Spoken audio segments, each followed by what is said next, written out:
What we're going to do in this video is explore one of the most powerful and sometimes confusing parts of mathematical logic, multiple quantifiers. In the prior video, we went through predicates and quantifiers and their properties. I'll leave the link down in the description. Now, in this video regarding multiple quantifiers, we're going to think about whether similar-looking statements actually mean the same thing, like the difference between asking, is there a teacher that every student likes? And does every student like some teacher? Now, just thinking about those two questions, I encourage you to pause the video and consider if they represent the same scenario. If I tell you every student likes some teacher, does that necessarily mean they all like the same teacher? All right, let's do a very quick review of our building blocks.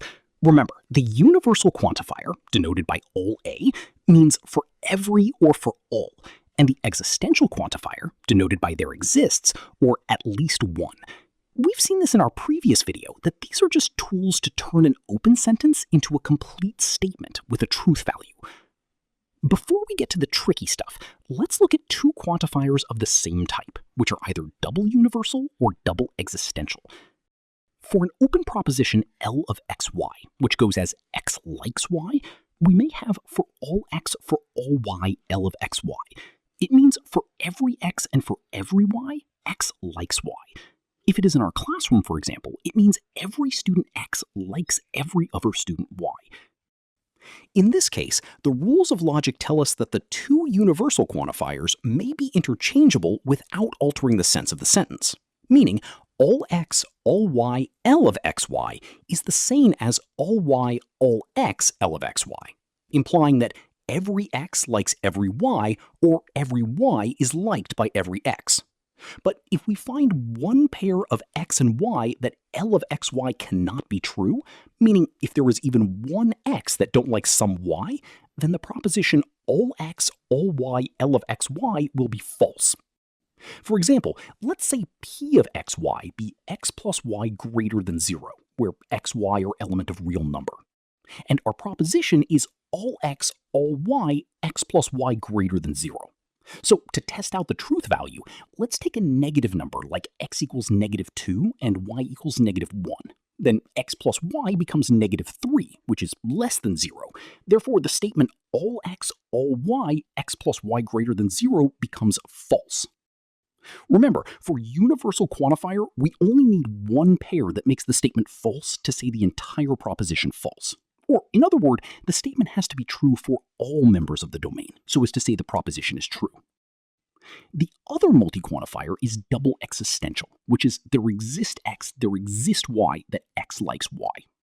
For this statement to be true, we only need to find one pair of x and y where x likes y. But if we cannot find at least one pair, then the statement becomes false. Just like the double universal quantifier, interchanging the quantifiers do not change the meaning. Whether we say there is an x and there is a y that x likes y, or we say there is a y and there is an x that x likes y, it's the same thing. Let's illustrate this with an example, but this time p of xy is defined as x plus y is less than 0, where x and y are an element of real number. And our proposition will be, there exist x and y that p of xy is true. Since we need to find just one pair that satisfy the property of p of xy, we can pick a pair of negative numbers, -2 for x and -1 for y, and their summation is indeed less than 0, hence the statement can be said true. But if we were unable to find just one pair that satisfy the property, then the statement will be said false. All right, this should be fun. Since we capture the idea of how similar quantifiers translate, let's move into mixed quantifiers, where the order changes everything. Let's compare two scenarios using an open proposition y greater than x. The first case is for all x, there exists a y that y greater than x. This says for every number x, there exists a larger number y. If you pick x equals 10, for example, I can find y equals 11, and 11 greater than 10, so the statement can be true. If you pick x equals 100, I can find y equals 101. In the domain of real numbers, this is true because we can always find a bigger number.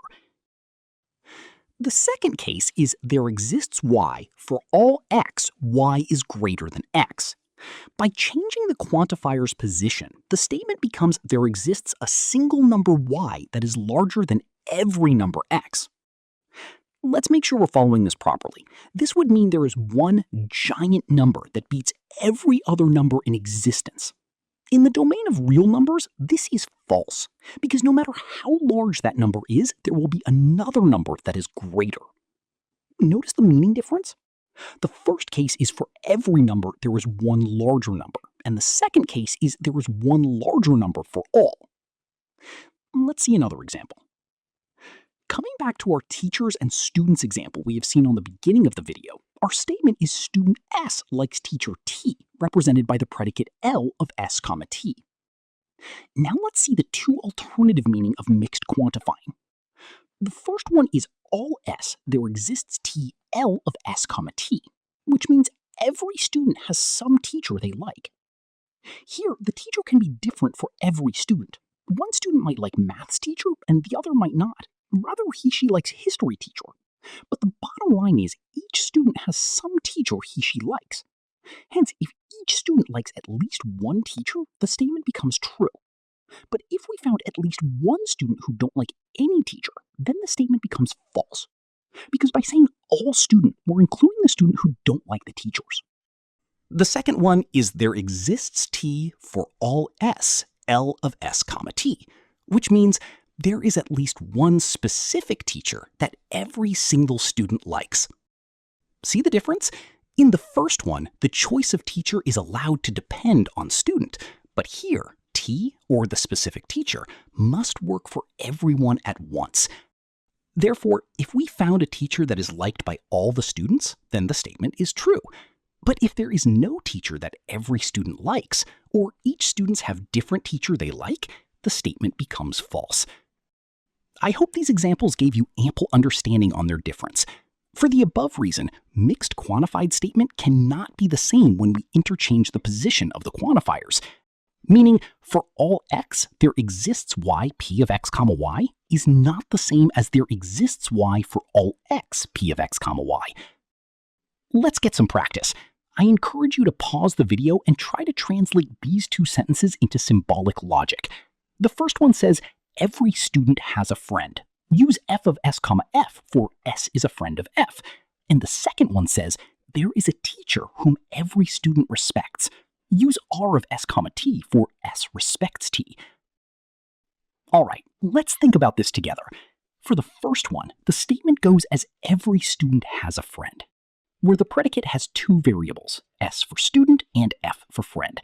The assigned letter for the variable must not be related with the word. We can say x for student and y for friend. Now that we determine the variables, we must proceed to identifying the corresponding quantifiers. Every student implies for all student. Therefore, we use universal quantifier for student S. And the statement says a friend, which implies one friend. Hence, we use existential quantifier for friend F. Therefore, the proposition becomes, for all student, there exists one friend, expressed in logical form as shown. For the second example, the statement reads as, there is a teacher whom every student respects. Here, the variables are teachers, T, and students, S, so the predicate is R of ST. Since the statement states that there exists a teacher that all students respect, we use existential for teacher and universal quantifier for the student. Therefore, the proposition becomes there exists T for all S, R of ST. Before we finish, remember two frequently made pitfalls. First, never assume order doesn't matter. As we saw with y greater than x, switching the symbols can turn a truth into a lie. Even if it works for similar quantifiers, in the case of mixed quantifiers, the order really matters, and switching can change the meaning of the statement. Second, always mind your domain of discourse. Everyone likes someone might be true in a small club, but false in a giant city. Domain might differ for each variable. For example, y is greater than x can be defined with y being an element of real number and x being an element of natural number. Therefore, we must evaluate the statement according to the given domain. Alright, before we wrap up the video, let me give you a couple of statements for you to practice as an exercise. And if you find any of it challenging, let me know in the comment section, and we'll cover it in the next video. If you made it this far, like the video so that it can reach out to others. And we're done! A great way to remember this is to think about who chooses first. The first quantifier sets the stage. For all is a challenge that must work for every possible case, while there exists is about finding that one perfect example. Hopefully that makes some sense and helps you master these logical structures.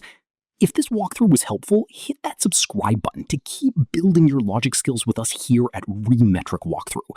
Thanks for watching, and see ya!